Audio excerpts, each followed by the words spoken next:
this age and time, strength and peace are bound together. The chairman of the Joint Chiefs of Staff, General John Vesey, says on this Veterans Day we'll remember the veterans, MIAs, and POWs from all American wars, especially Vietnam. It's also a time for us to look at lessons of the past. A nation that forgets the sacrifices of its heroes and those who served risks everything that was won for that nation.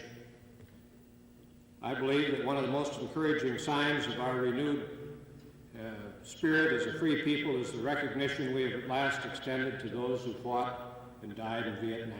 General Vesey told a group of almost 1,000 veterans, military personnel, and family members from all over the country that looking back on past victories isn't enough. We also need to look to the future security of America. First is that we must be sufficiently strong to deter war or the threat of war. We don't want a war, nuclear war, or any kind of war. But at the same time, we don't want to be paralyzed by the fear of war as we go about our business in this world.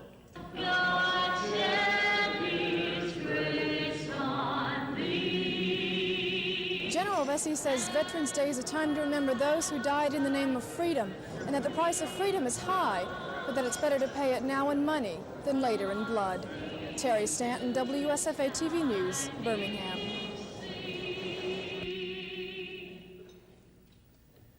We will now close. It's the beginning of Dothan's centennial year, and what better way to reminisce over the city's 100-year history and the country's heritage than to hold a celebration in honor of the veterans of the Wiregrass area. An estimated crowd of 5,000 people came to see the first Veterans Day parade.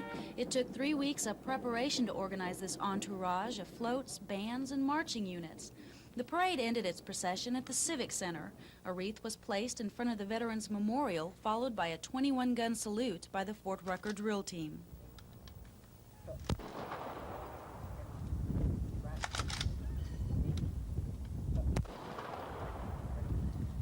Patriotism, honor, and memories of the men who served our country were in the hearts of Dothan citizens.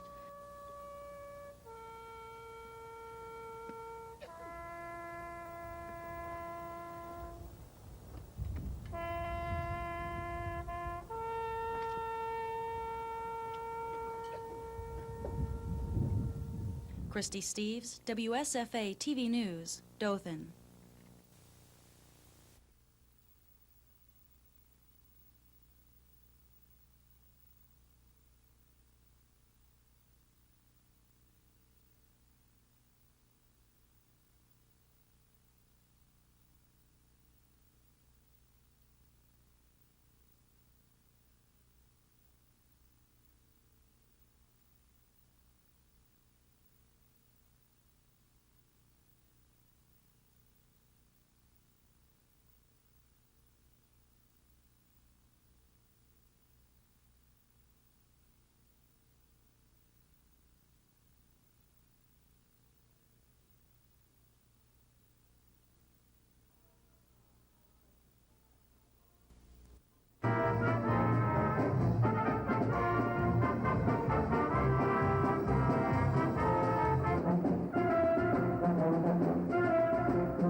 Learning about science involves lots of talking, thinking, and doing.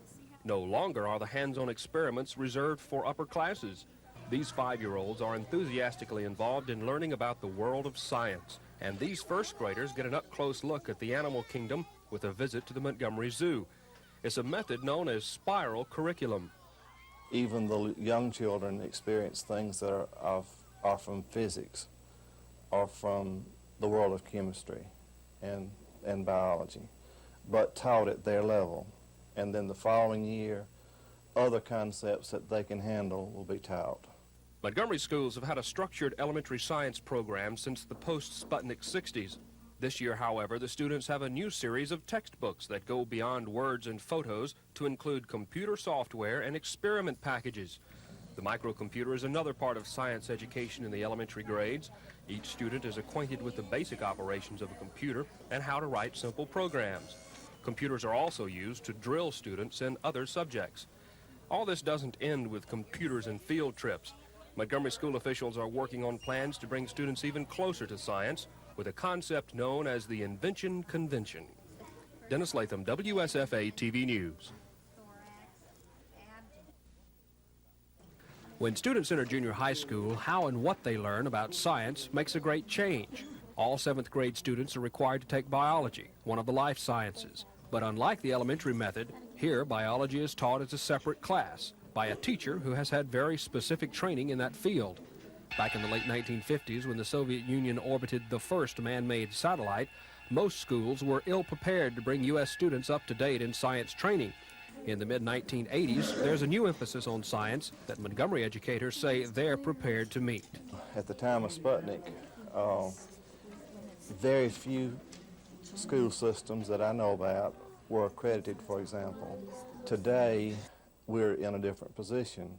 We have teachers teaching science in the secondary grades who have rather extensive training for what they're teaching. Otherwise, they could not teach or we could not stay accredited. Space exploration is on the leading edge of scientific discovery in the 1980s, and students in the 8th grade are learning about the Earth and the last frontier of space. Not only do they find out how rockets fly, they also build their own models and launch them. 9th graders are at a crossroad. Here, science is optional. Those who decide to continue will study the physical side of science. These students are learning about acids and bases and their application in the world of chemistry, physics, and biology. All are subjects they may go on to study in more detail in high school. Dennis Latham, WSFA TV News. Like this television movie shows, victims suffer physically, financially, and emotionally. Family and friends are hurt by what happened. My sister was murdered in Florida 6 years ago, last month.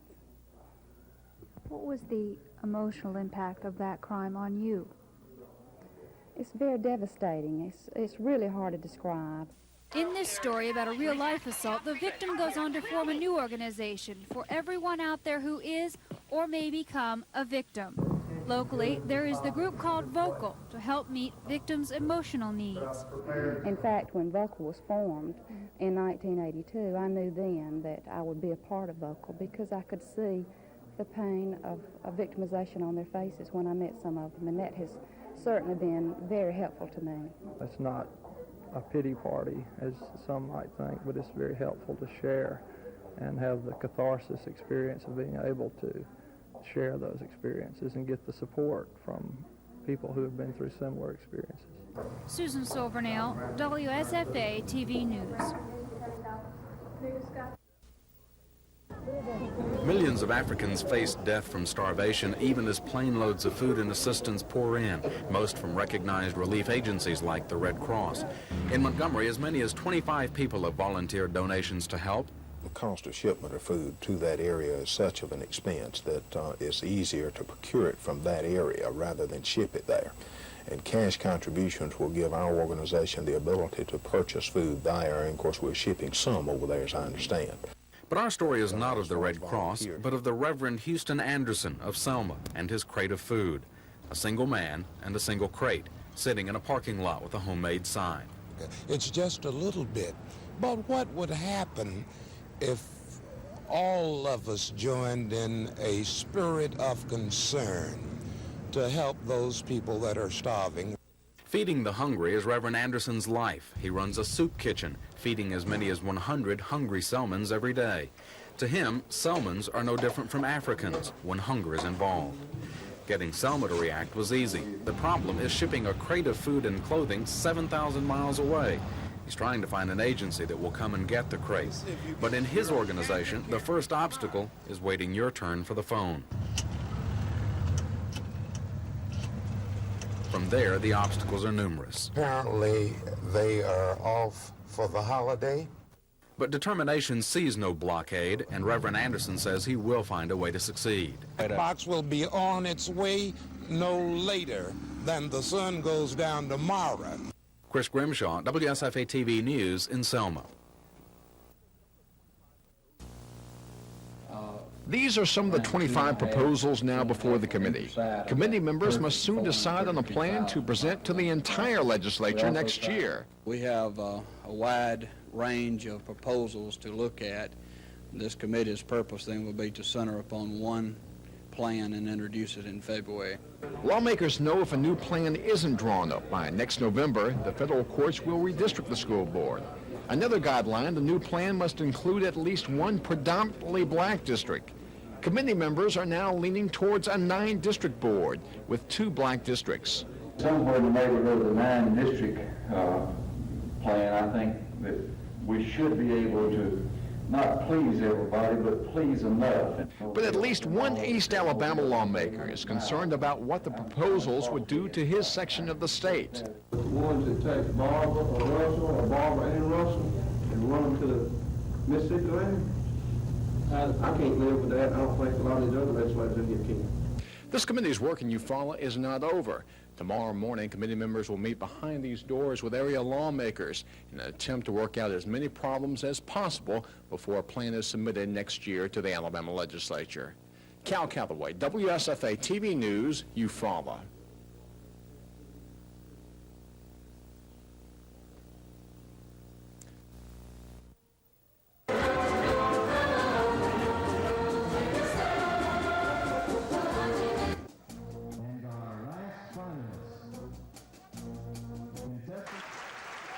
Congratulations.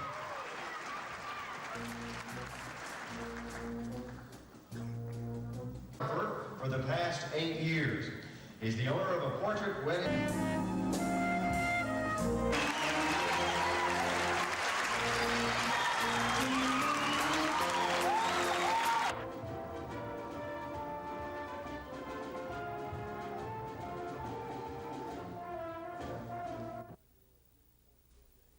For Kim Carver, a 29-year-old East Point, Georgia angler and a non-winner on the Bass Anglers Sportsman Society's fishing circuit in 4 years, it was a miracle finish. Carver, the final day, charged from 38th place to win, and win by the margin of only 1 ounce. 18 pounds, 11 ounces for Kim Carver. I was throwing a number 8 Willow Leaf blade copper with a number 4 Colorado blade on a 3/8 ounce the old Nelly spinnerbait, white. The number 8 blade is about 4 inches long and it puts off a real big flash. And I feel like the fish were coming up, seeing the flash and coming up and hitting it from strictly the flash going through the water. I feel very fortunate. I pulled on the right spot at the right time. For Kim Carver, the St. Johns River has a new meaning. It spells big bass winner, like $43,000 worth of bass.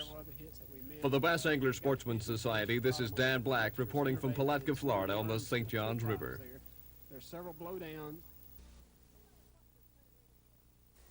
Lightning Loans, no matter what your credit rating is, we can help. No credit turned down. These ads sound good, and for some people who really do need money fast and who have credit problems, turning to a company like First American Mortgage may be the only answer. But at what expense to the borrower? Attorney General Charles Graddick says it's too expensive, and he wants First American's license revoked.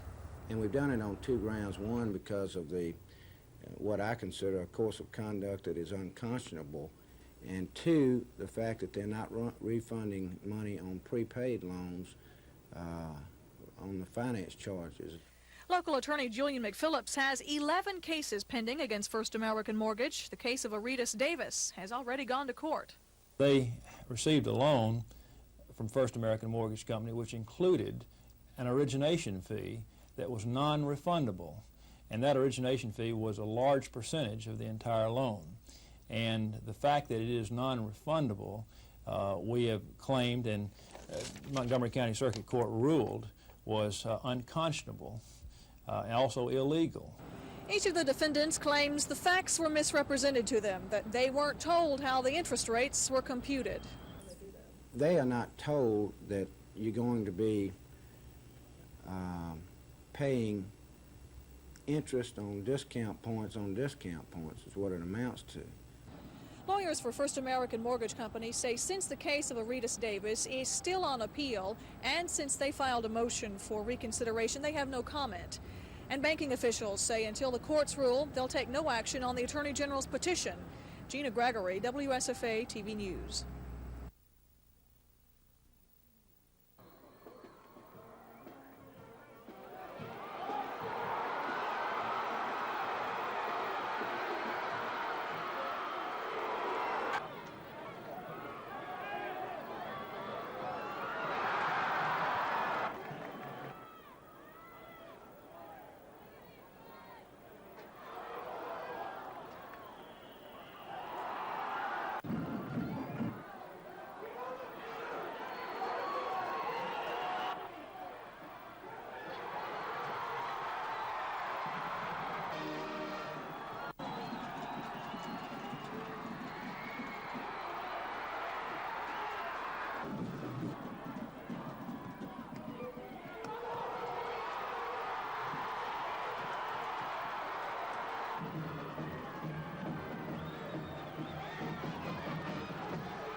The 55-year-old insurance department examiner was tight-lipped as he left the county jail after being released on $500 bond.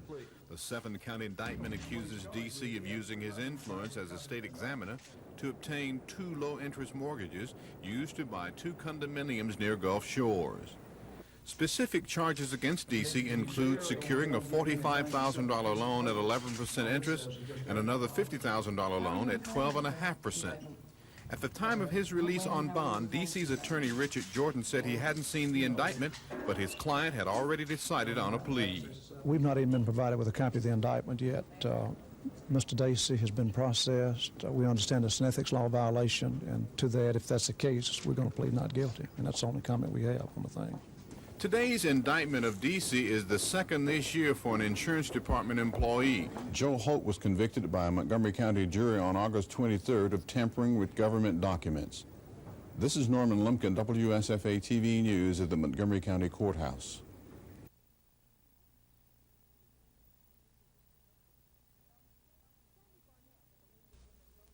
Resulting from so many... Sandy Barnett of the League of Women Voters says problems plaguing the November 6th general election could have been prevented.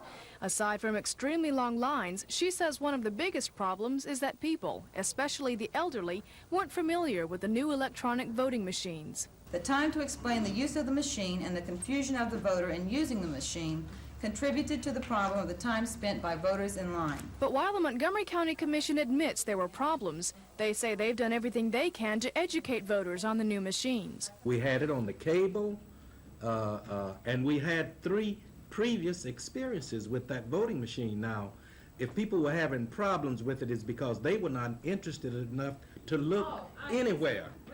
Mrs. Barnett says another problem has to do with inaccurate voter lists. Purging the voting list of dead people and people who no longer live in the county needs to be addressed before the next election.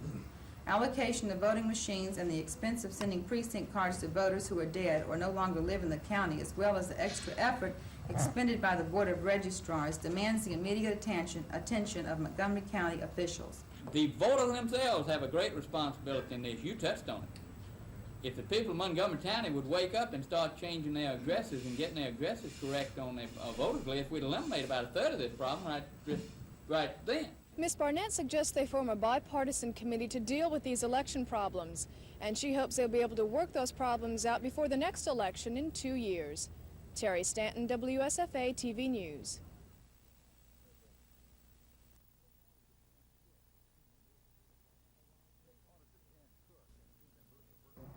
State Auditor Jan Cook and 2 members of her department arrived in Clanton today to begin an in-depth study of the city's financial records.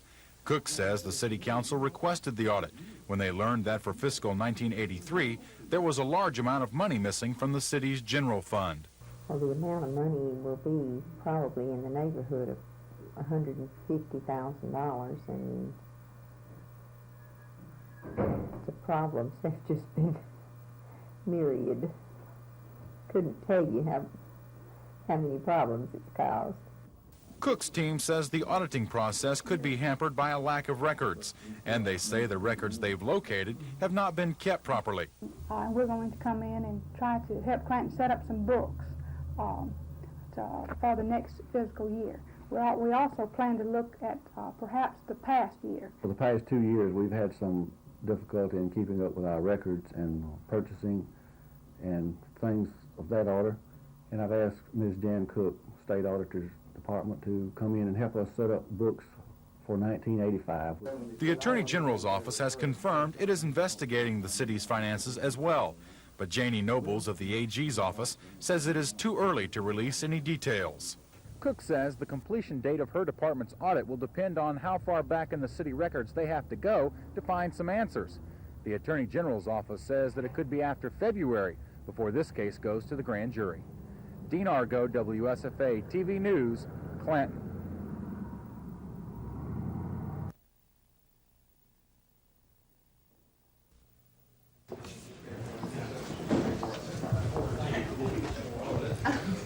Bill, here's the fine. Lord, good to see you. Yes, sir. From hogs to chickens, you know. Mr. Commissioner, step on up in. There we go. But I let y'all handle it, David. Yeah, David, over in.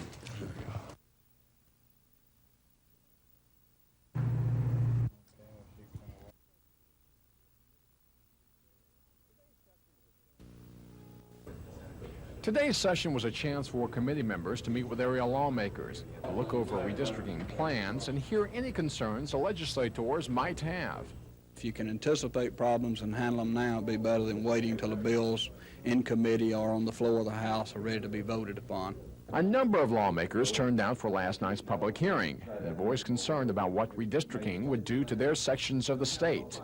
We do not have a plan that's set in concrete. But we hope after Huntsville, which is a couple of weeks, we're going to come with a plan and set it in concrete.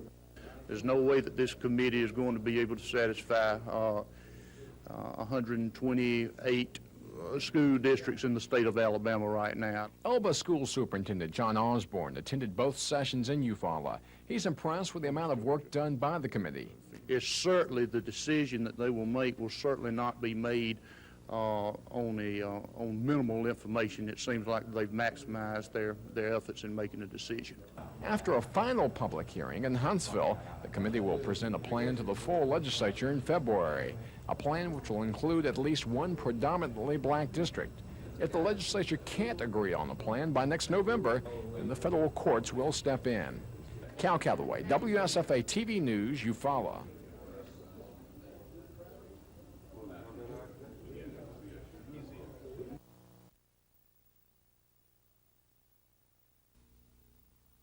Alabama Christian College, Beulah Baptist Church, Cloverdale Community Center, Flowers Elementary School, and Other nominations? the voters with precinct problems. There were reports of supplemental lists that were not checked, parking lot, or to walk blocks to find space on neighboring streets to park. Even though the city police did an excellent job in directing On how many of those machines we put out. We might have made a mistake on the number. We need to look at the total process and have volunteers doing this. We encourage people to get out. Registrars demands the immediate attention of Montgomery County officials. 30,000 precinct cards.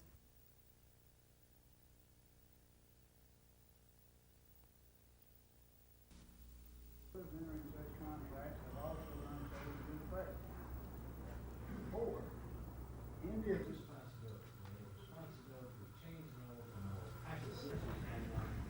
At this point in time, there's not much we can do about it until the state government elects to take it on. 8 to 10 years, we've had 100% turnover in top VP management in state government. And that's a lot of experience that we lose. So that in a nutshell is why we started working with it. What's the response when you do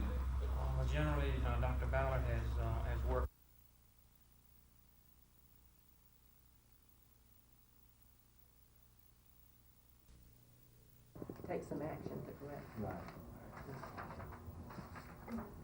What's been going on, if what's been going on is wrong, then we wanna correct it. It's going to be a profound look at Clinton. I know who does all those shots now, the stationary things. The old vault's there, I mean, I don't know, it's in the hallway, I don't know how you do that. We're going to come in and try to help Clinton set up some books for the next fiscal year. We also plan to look at perhaps the past year to see some problems that he has mentioned and look at those problems.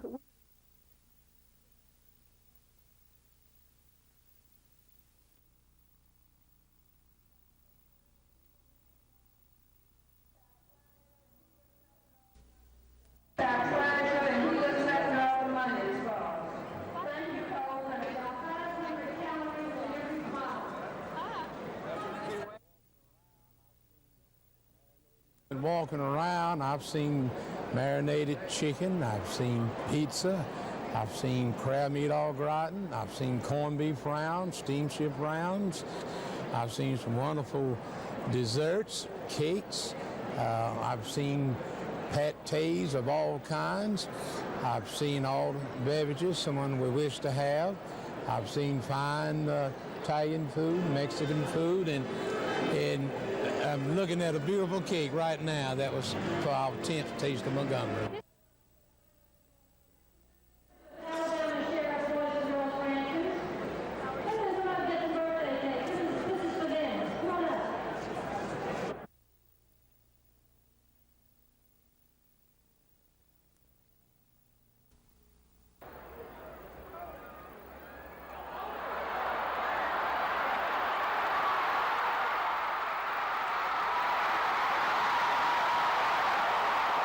Are you healthy? Are you back? Not 100%, but I'm glad to be to where I am right now, as far as health-wise concerned. You broke a tackle or two last week. Was that a good sign? Well, You trying to remember if you broke a tackle? I don't know really, but you know, the hole was there and I took it. Was that about what you wanted to do last week? Play about that much, or would you like to have played more? Well, I would have liked to have played more, but that wasn't, well, after the beginning of the third quarter, I saw that there wasn't no need, because with the lead that we had and the youngest guys, they were eager to play, and coach just told his first and second string backs told us that we were history, and you know, we just sit over on the bench and chew the fat. Is that what he said to your history? Huh? Yes. Is the Heisman history? This year, yes.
I don't think I should get a fine, but you know, that's the way it goes. But you know, the way you look at it, they think I deserve a fine. You know, I'm going to take it like a man. He should have broke his jaw, you know, because Barry was playing dirty.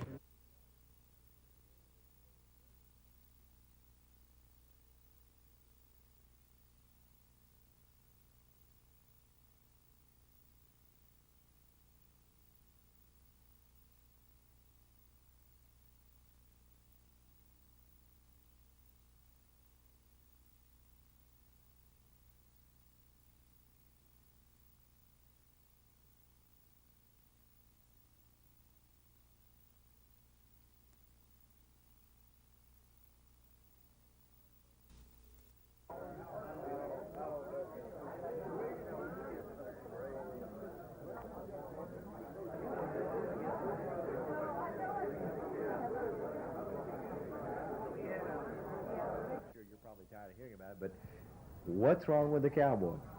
Well, you know, we're in first place. What's happened? I think it's happened in college football. It's happened in professional football. Everybody has gotten a lot better. It's just harder to maintain the excellence that we've had for so many years. I think probably more than anything, the quarterback controversy has created a stir this year, and I think this week Hogaboom will start. You know, Tom has said that he's going to play Hogaboom as long as he feels that he's playing well.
No turnovers. Got your shutout, man. Real proud of you and happy for you. It's entirely different out there today in the second half than it was against Georgia Tech, and I appreciate it. Halftime talk? Halftime talk, okay, good. Well, you know what we got next week? They'll be good. I don't know what took place in Jacksonville today. It doesn't make any difference. They'll be ready to play when they come to Auburn. You know that. So make your plan accordingly.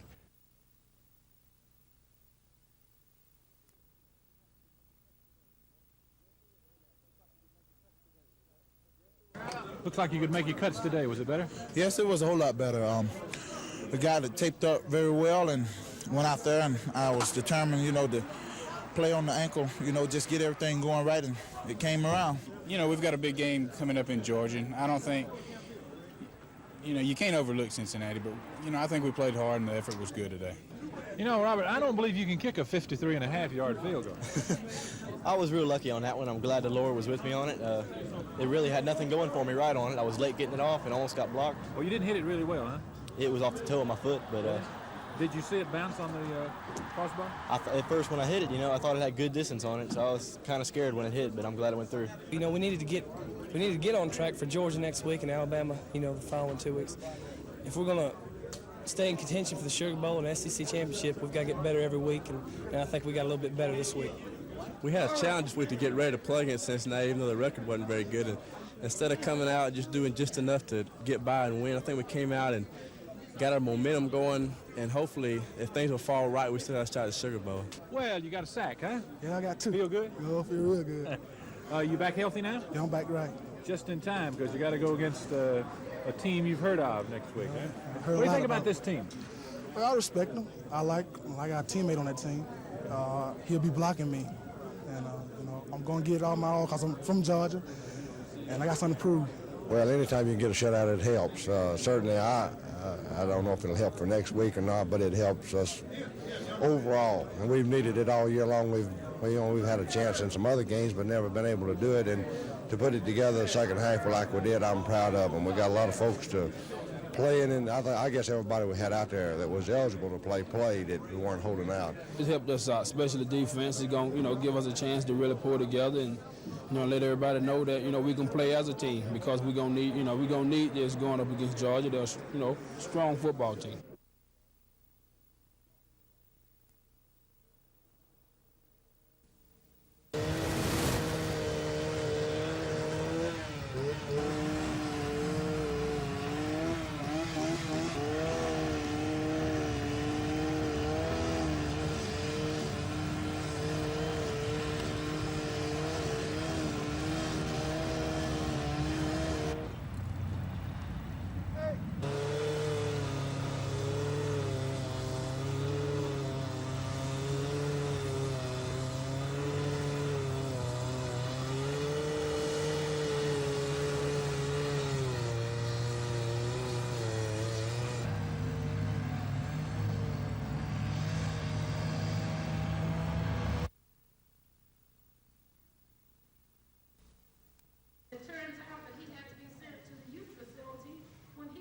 Somebody breaking in your house tonight, taking your television set. I keep saying you're judges, because that's what we are. Well, you may not have to go to jail right now. There is going to come a time in everybody's life as a young child that he has to make a choice. Somebody's going to tempt you, one way or another, with the possibility that you can get by. Let's do this. Homeschool and at school. The total purpose of my job is to ensure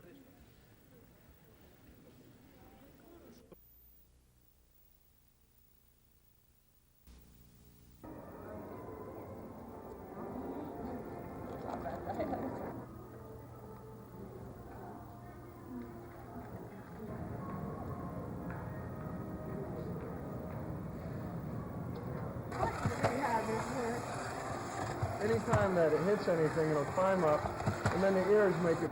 Oh, boy.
Stream sec.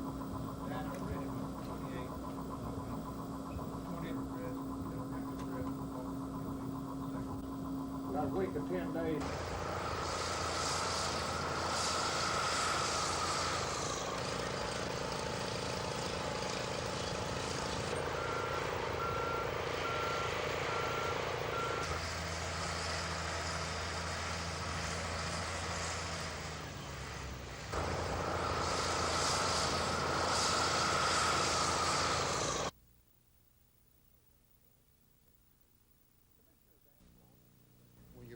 Commissioners asked for Aldridge's resignation after he admitted using a county-owned camper trailer in Florida for his personal use. Under Aldridge's leadership, the Houston County EMA program has won a number of awards for emergency planning. Today, a number of people who have worked with Aldridge during the past 12 years asked the commission not to accept the resignation. We would certainly hope that you would agree that demanding his resignation is much too severe a penalty to impose. Gentlemen, if we push everybody aside in government or with every agency that makes a mistake, then we're going to lose a lot of our leaders, aren't we? Commissioner Pat Raley agreed with the firefighters, but he cast the only vote to keep Aldridge. This resignation has nothing to do and does not involve the duties that he has done as the Civil Defense Director. We sat here as commissioners and made this decision what we think is in the best interest of the taxpayers of Houston County. Now that the commission has accepted the Aldridge resignation, the search begins for a successor. Chairman Whidden says he doesn't know how long that search will take. Cal Calloway, WSFA TV News, Dothan.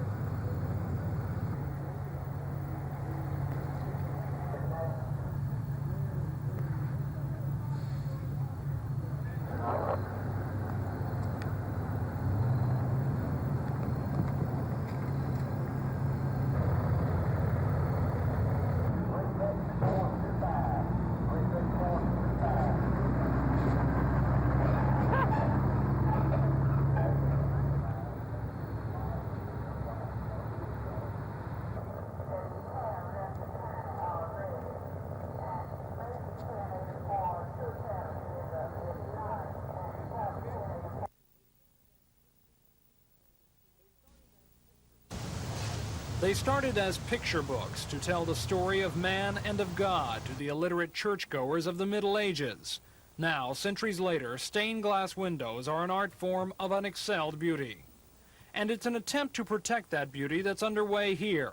These men work for Continental Art Glass, a Minnesota-based company that specializes in saving stained glass, a job that serves artistic and financial interests alike. Jim Meyer heads the five-man team. Just a real rough guess, they probably got $1 million worth of glass here. Basically, you can say that most of the glass in the sanctuary is worth $150 a square foot to maybe $250 on the big balcony window. That's $250 a square foot. Refurbishing windows in a church of this size is a tedious job. The panels are removed one by one, the bulges and bends are flattened out, and whatever repairs are needed are made, even though that sometimes means taking a whole window apart piece by piece and then putting it back together. In all, the job has taken almost 2 months. It will cost the church more than $60,000, but they expect it to be money well spent to protect a once-in-a-lifetime investment. This whole job will probably have to be redone in 30 to 60 years, but after all, that is the goal of these artisans. If they can't preserve the glass forever, at least they can make it live a little longer. Tom Foreman, WSFA TV News.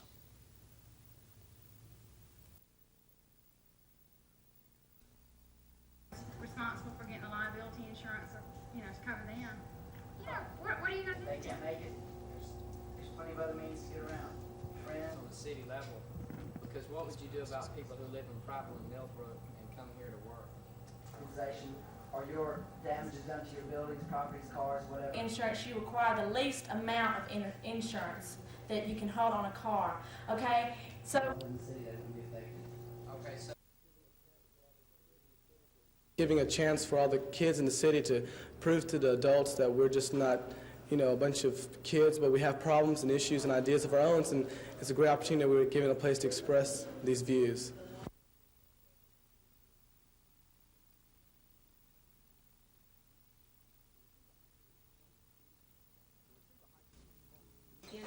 To receive a high school diploma, students in Alabama must take at least 2 science courses in the last 4 grades. Advanced diplomas are given for exceeding these minimum requirements. Science education is expensive because schools must purchase special equipment and supplies in addition to textbooks. In high school, the process of science education becomes even more complex. Montgomery High School students have many choices. There is a separate course in chemistry. Here, students apply mathematics to complex chemical formulas to learn how thousands of chemical compounds react. A large part of this high school chemistry class takes place in the laboratory. It's hard to see them. Life science reaches more involved levels in high school. There are 2 biology courses. One is designed as a basic course for those who don't plan to further their science education. The other course is college preparatory and also leads up to a more detailed study of human anatomy and physiology. We do indeed go into the higher sciences in all our comprehensive high schools. But in addition to that, we go into the applied sciences in a much better way through our vocational programs. Dr. Oswalt says their science program isn't perfect, and they're constantly trying to improve it. Dennis Latham, WSFA TV News.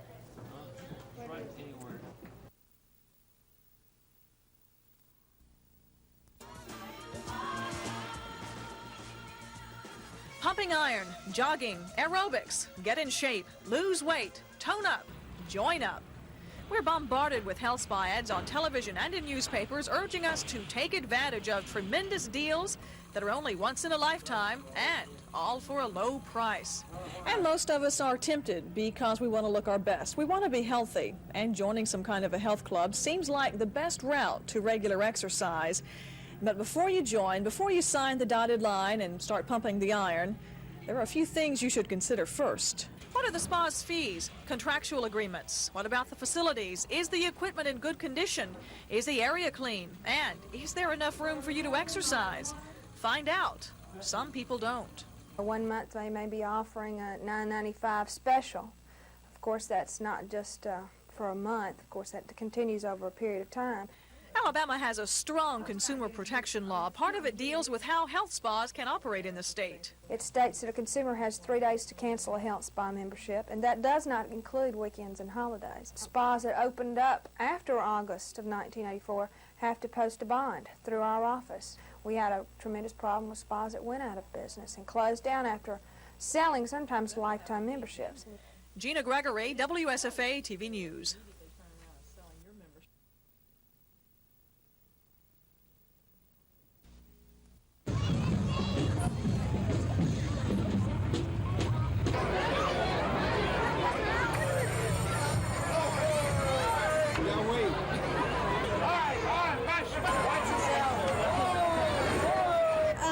He lives in North Pole. You know anything else about it? No. He's got a white beard. White beard. White beard. And a red suit. Let's see. Tell me, who are you waiting to see? Santa. And you want to ask Santa for what? How about a bike? I think bike. I want another Cabbage Patch Kid. What's on your list? A doll, and some games, and some shirts and stuff. That's all.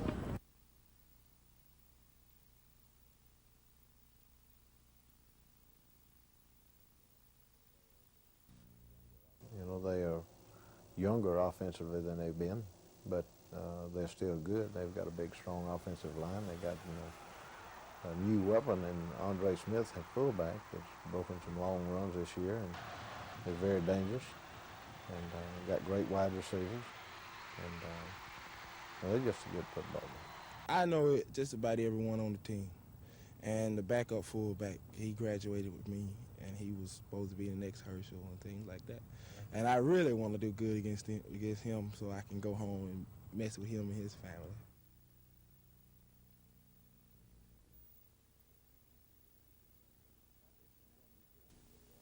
I think he's going to be a pretty good football player. He's kind of the smiling assassin, as I call him.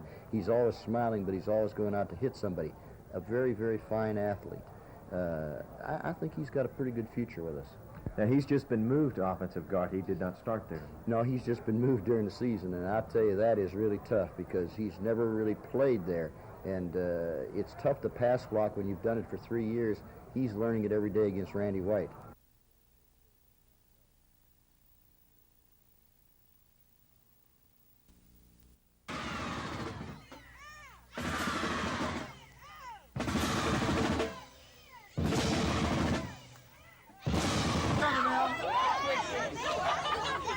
He's so quick.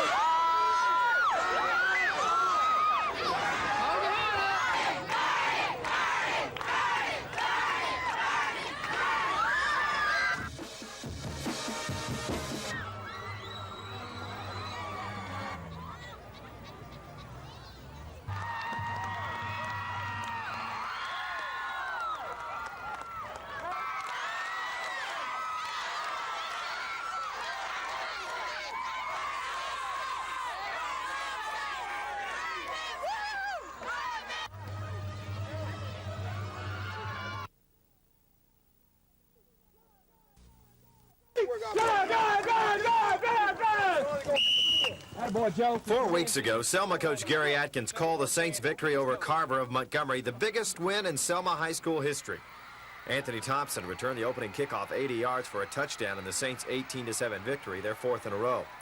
Little did Coach Atkins know school history would be made again 4 weeks later, as the Saints made their first ever playoff appearance, a winning one as well. Thompson's 10-yard run capped a 97-yard 13-play drive in the 4th quarter as the Saints shut out Lee 14-0. I'm sure Lee was probably not as intense in playing Selma as they have been some of their name opponents. The element of surprise wasn't Selma's only weapon. A stingy defense held the Generals to 159 total yards, all on the ground. We knew we stopped Lee running game that they didn't have a really good passing game. Running back Ricky Mitchell powered his way for 176 yards against the Generals. It hasn't been a great surprise to him, but he's been doing that majority all year, running the ball tough and everything. But been having good blocking for him and everything. Mitchell and Thompson handle most of the running. Kelly doubles as the Selma quarterback. The Saints hope the clock won't strike midnight on their Cinderella season when they host Prattville in second-round playoff action Friday night. Prattville is a tremendous football team. We might as well be playing Troy State or UNA. The Selma High Saints, our high school team of the week.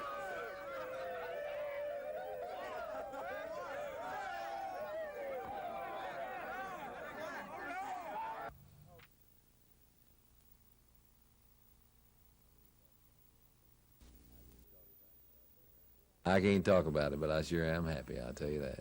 Smith and 4 other Southeastern Conference basketball coaches and selected players were in Birmingham to brief reporters from around the Southeast on their respective teams. Both Auburn and Alabama tip off their seasons this week with exhibition games.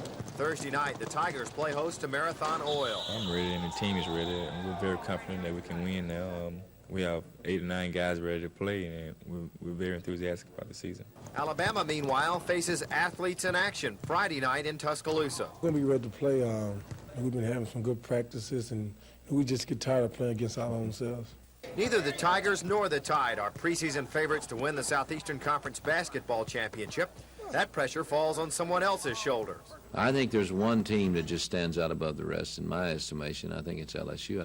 Well, LSU, I think, right offhand, you have to think of them. LSU and Kentucky. In my estimation, LSU is head and shoulders above anybody. I don't think there's anybody close.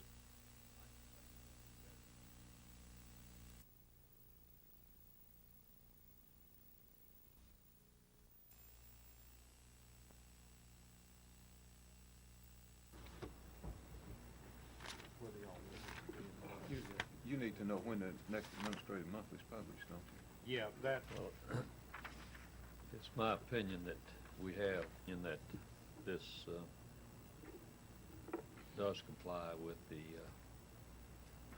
Mr. Walford, do you have any? I don't have any questions at all. Private parties, functions, or events where the guests thereof are served in a room or rooms designated and used exclusively for such private parties, functions, or events.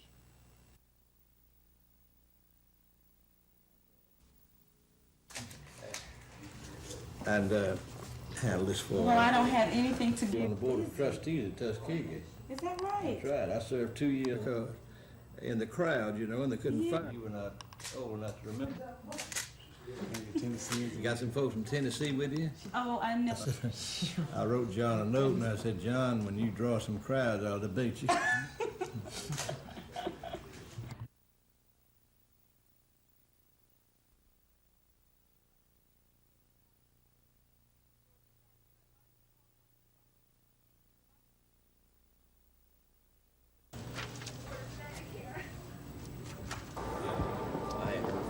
She ain't got a telephone.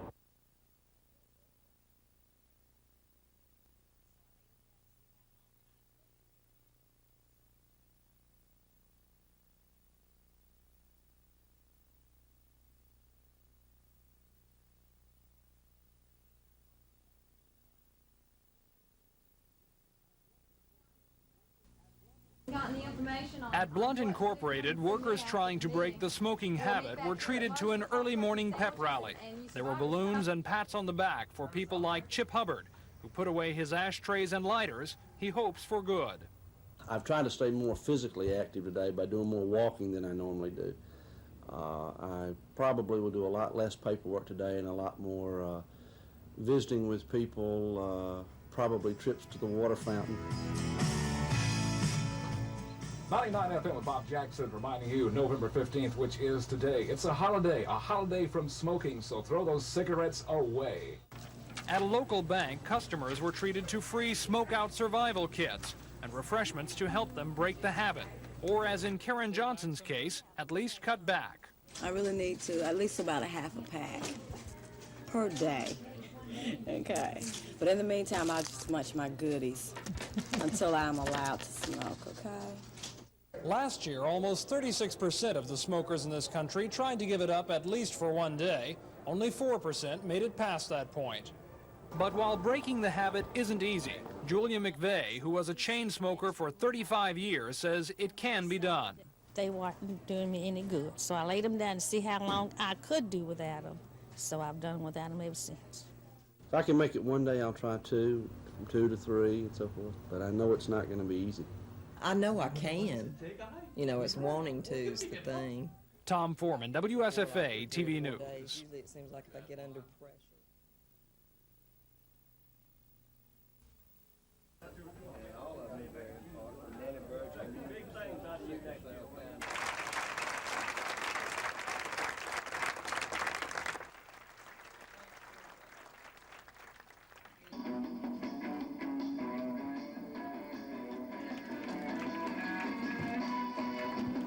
Thank you, sweetie. Would you like to say something?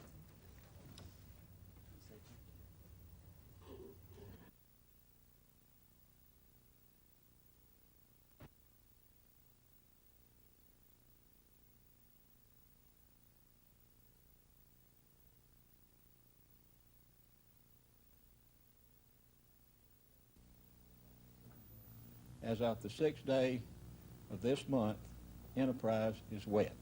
Since last week's vote, City Administrator Carl Griffin has been busy drafting what he calls the most comprehensive liquor ordinance in the state. He's also been busy answering the telephone, assuring citizens liquor establishments won't pop up overnight. If you could act this morning, it would still be 30 to 60 days before the legal requirements could be met for us to start taking license. The proposed ordinance gives city leaders tight controls over alcohol sales, controls with strict guidelines. It is illegal to possess open containers under any circumstances. The sale on open public grounds are prohibited and prevents any sexual misconduct whatsoever, I hope. One councilman says he wants to block any private package stores. We don't want liquor sold all over town. I mean, I don't want it sold all over town. More work will be done on the ordinance between now and next Tuesday's council meeting. Cal Calloway, WSFA TV News, Enterprise. I don't know. The council, I really don't know.